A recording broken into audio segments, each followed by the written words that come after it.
ኢራን ለ6 ወራት አውዳሚ ጦርነት ተዘጋጅቻለሁ ይቀጥላል ጦርነቱ ስትል የአሜሪካው ፕሬዝዳንት ዶናልድ ጄ ትራምፕ ከዚህ ጦርነት እንዴት መውጣት እንደሚቻል እቅድ እንዲያቀርቡ አስቸኳይ ጥሪ ተደርጓል።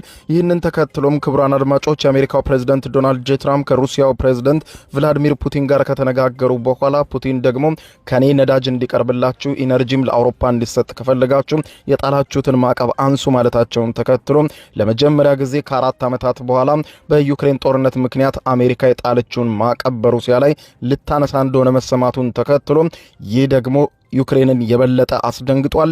የግጭቱ አድማስ አሁን ደግሞ ዩክሬንን ሰለባ እንዳደረጋት ተመልክቷል። የኢራን አብዮታዊ ዘብ ኃይል ጦር ደግሞ ጦርነቱ እንዴት መጠናቀቅ እንዳለበት የምንወስነው እኛ ነን ሲል፣ እስራኤል ደግሞ ጦርነቱ ያለምንም መቋረጥ አሁንም ወደፊት ተጠናክሮ ይቀጥላል ስትል አስታውቃለች። ቀጠናው ከባድ ውጥረት ውስጥ እየታመሰ ባለበት በአሁኑ ሰዓት አሁንም አውዳሚው ጦርነት እንደቀጠለ ነው። የሚሳኤል ተኩሶች ቀጥለዋል። እስራኤልና አሜሪካ የተለያዩ ኢላማዎችን በዩክሬን ውስጥ መደብደባቸውን ቀጥለዋል። ሁኔታው አሳሳቢም አነጋጋሪም እየሆነ ነው። ዝርዝር መረጃውን ላስደምጣችሁ፣ አብረን እንከታተለው።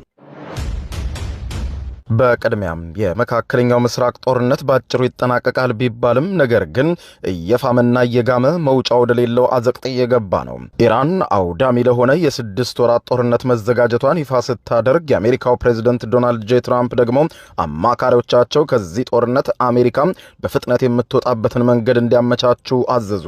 የኢራን አብዮታዊ ዘብ ኃይል ቃል አቀባይ አሊ መሐመድ ናይኒ ሀገራቸው ቢያንስ ለ6 ወራት ለሚቆይ ከፍተኛ የጦርነት ግጭት ሙሉ በሙሉ መዘጋጀቷንና አቅሙ እንዳላት በመግለጽ ጠንከር ያለ መልእክት ያስተላለፉ ሲሆን ቃል አቀባዩ አክለውም ኢራን አሁን ድረስ እጅግ ከፍተኛ ቁጥር ያለው ሚሳኤልና ሰው አልባ በራሪ አውሮፕላን ወይም ድሮኖች ክምችት እንዳላት ገልጸው ዋጋታችንን እንቀጥላለን ሲሉ ተናግረዋል። ናይኒ በንግግራቸው ወቅትም እስካሁን ድረስ ኢራን ካሏት ዘመናዊ የጦር መሳሪያዎች መካከል ብዙዎቹም ጥቅም ላይ እንዳልዋሉ ጠቁመው በተለይም ደግሞ በሀገሪቱ ከአሜሪካና እስራኤል ጋር ያለውን ፍጥጫ እየተባባሰ በመጣ ቁጥር ገና ይፋ ያልወጡና ዘመናዊ መሳሪያዎቿን መጠቀም እንደምትቀጥል ይፋ አድርገዋል። በተያያዘ ዜናም የአሜሪካው ፕሬዝዳንት ዶናልድ ጄ ትራምፕ ከኢራን ጋር ከተገባው ጦርነት የመውጫ ስትራቴጂያቸውን በይፋ እንዲያሳውቁ አማካሪዎቻቸው በውስጥ መስመር ግፊት እያደረጉባቸው መሆኑን ዘ ዎል ስትሪት ጆርናል ዘግቧል።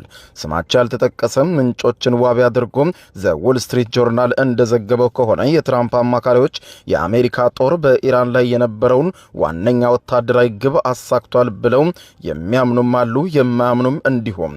የአሜሪካ ዋነኛ የጦርነት ግቦች የኢራንን ሚሳኤል ፕሮግራም ማውደም፣ የሀገሪቱን የባህር ኃይል መደምሰስ እንዲሁም ኢራን ለቀጠናው ታጣቂዎች የምታደርገውን ድጋፍ ማስቆምና የኒውክሌር መሳሪያ አብላልታ እንዳታገኝ ማገድ እንደሆነ አስታውሰው በዚህም ፕሬዝደንቱ ይህንን ስኬት ለህዝባቸው እንዲያብራሩና ከጦርነቱ የመውጫ መንደርደሪያ እንዲያበጁም ተመልክቷል።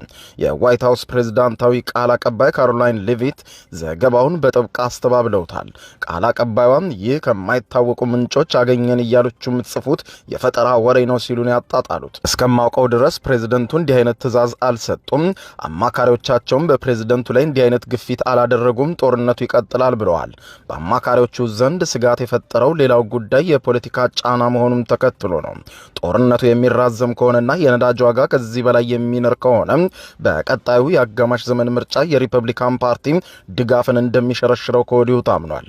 የህዝብ አስተያየት ጥናቶችም ከግማሽ በላይ የሚሆነው አሜሪካዊ ይህንን ጦርነት እንደሚቃወም ያሳዩ ሆነዋል። አንዳንድ አማካሪዎች የመሰሉ ስጋት ቢያድርባቸውም ትክክል እንደሆነ ገልጸው ነገር ግን ኢራን በቀጠናው ሀገራት ላይ ጥቃት መሰንዘሯን እስካላቆመችና እስራኤልም ኢላማዎቿን መምታት እስካልፈለገች ድረስ ጦርነቱ በአጭር ጊዜ ይጠናቀቃል ተብሎ እንደማይጠበቅ ተገልጿል። የውስጥ ምንጮች ለዎል ስትሪት ጆርናል ጋዜጣ እንዳረጋገጡት ፕሬዝዳንት ትራምፕ ኢራን በአሜሪካና በእስራኤል ተከታታይና ከባድ ጥቃት እጅ ባለመስጠቷ መገረማቸውን ገልጸዋል። በሌላ በኩል ጦርነቱ መቼ እንደሚጠናቀቅ የምንወስነው እኛ እንጂ እስራኤልና አሜሪካ አይደሉም ሲል የኢራን አብዮታዊ ዘብ አስታወቀ። የኢራን አብዮታዊ ዘብ የአሜሪካው ፕሬዝዳንት ዶናልድ ጄ ትራምፕ ጦርነቱ በቅርቡ ያበቃል ሲሉ ለሰጡት አስተያየት ምላሽ ሰጥቷል። አብዮታዊ ዘቡ በዛሬ ማለዳ በመግለጫው የጦርነት ፍጻሜውን እኛ እንወስናለን በማለት በመካከለኛው ምስራቅ ከተጀመረ 11ኛ ቀኑ ላይ የሚገኘውን ጦርነት የሚያበቃበትን ሁኔታ የምትወስነው ኢራን መሆኗን ገልጿል። አብዮታዊ ዘቡ የእስራኤልና የአሜሪካ ጥቃት እስከ መቀጠለ ድረስ መዋጋታችንን እንቀጥላለን። 1 ሊትር ነዳጅ ከቀጠናው እንዲወጣ ቴህራን ፈጽሞ አትፈቅድም ያለው አብዮታዊ ዘቡ በፍጹም ዓለም ነዳጅ አታገኝም፣ ውጥረቱ ይቀጥላል፣ ጥቃታችንም አይቋረጥም ብለዋል። በሆርሙዝ የባህር ሰርጥ ላይ ያለው ውጥረት ከተባባሰ ወዲህ የዓለም የነዳጅ ዋጋ በከፍተኛ ሁኔታ ጨምሯል።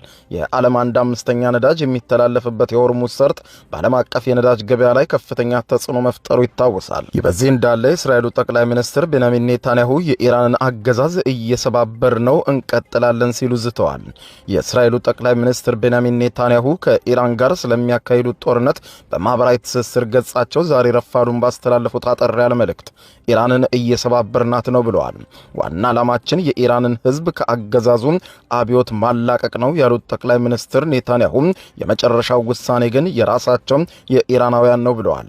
ፈረንሳይና ጣሊያን ከኢራን ጋር ድርድር ጀመሩ። በሆርሙዝ ስትሬት በኩል የሚያልፉ የነዳጅ ጫኝ መርከቦች ደህንነታቸው ተጠብቆ እንዲጓዙ ለማስቻል ፈረንሳይና ጣሊያን ከኢራን መንግስት ጋር ድርድር መጀመራቸው ፋይናንሻል ታይምስ ዘግቧል። ሁለቱ የአውሮፓ ሀገራት የንግድና የነዳጅ ጫኝ መርከቦቻቸው ያለምንም ጥቃት ወይም እገታ በስትራቴጂካዊ የባህር መስመር እንዲያልፍ ከቴህራን ጋር ቀጥተኛ ንግግር እያደረጉ ይገኛሉ። ከፈረንሳይና ጣሊያን አስቀድሞ ህንድ በፋርስ ባህረ ሰላጤ ውስጥ ለቆሙ 23 የጋዝ ጫኝ መርከቦቿ መተላለፊያ ፍቃድ ለማግኘት ከኢራን ጋር ተመሳሳይ ንግግር መጀመሯ ይታወሳል። በኢራንና በምዕራባውያን መካከል ያለው ውጥረት በጨመረበት በዚህ ወቅት የሆርሙዝ ስትሬት መዘጋትና ለመረጋጋት በዓለም አቀፍ የነዳጅ ዋጋና አቅርቦት ላይ ከፍተኛ ጫና እያሳደረ ይገኛል። የኢራን አዲሱ መሪ ሙጅተባ ካሚኒ ቀደም ሲል የባህረ ሰላጤው ሀገራት የአሜሪካ ጦር ሰፈሮችን እንዲዘጉ ማስጠንቀቃቸው የባህር መንገዱንም እንደሚዘጉ መግለጻቸው ይታወሳል። ይህ የፈረንሳይና የጣሊያን እርምጃ ውጥረቱን ለማርገብና የኢኮኖሚ ፍላጎቶቻቸውን ለማስጠበቅ የተወሰደ ዲፕሎማሲያዊ ጥረት መሆኑም ተመልክቷል። የውጭ ጉዳይ ሚኒስቴር ከግድያ ሙከራ በዛሬው ዕለት መትረፋቸው እየተዘገበ ይገኛል። መረጃውን ላጋራችሁ። የኢራን ውጭ ጉዳይ ሚኒስቴር አባስ አራግቺ ምስሉ ላይ እንደምትመለከቱት በዛሬው ዕለት በኢራን ቴህራን ከፍተኛ የሆነ የተቃውሞ ሰልፍ ነበረ። እስራኤልና አሜሪካ የፈጸሙትን ጥቃት የሚያወግዝ ኩድስ ደይሉታል። አማርኛውን አቻውን አላገኘሁትም። ኢራሊ ሰልፍ ነበርና በሱ ላይ እንግዲህ ተገኝተዋል። በአደባባይ ነው የታዩትና በአቅራቢያቸው ከፍተኛ የሆነ የቦምብ ፍንዳታ እንደነበር አሁን መረጃዎች እየወጡ ይገኛል። እሳቸው ግን ከግድያ ተርፈዋል ተብሏል። በተመሳሳይ ምስሉ ላይ የምትመለከቷቸውም አሊ ላርጃኒ እንግዲህ የኢራን ሴኩሪቲ ቺፍ ናቸው። እሳቸውም በአደባባይ መታየታቸው እየተዘገበ ይገኛል። እጅግ አስገራሚ አድርጎታል። ዓለም አቀፍ ሚዲያዎች በዚህ እንደዚህ አስቸጋሪ በሆነበት ሰዓትና የአየር ጥቃት በከፍተኛ ሁኔታ በኢራን ቴህራን በተለይ ከፍተኛ ሁኔታ ባለበት ሰዓት እንደዚህ በአደባባይ መታየታቸው ብዙዎችን እያስገረመ ይገኛል። ሞትንም ያለ መፍራት ይመስላል።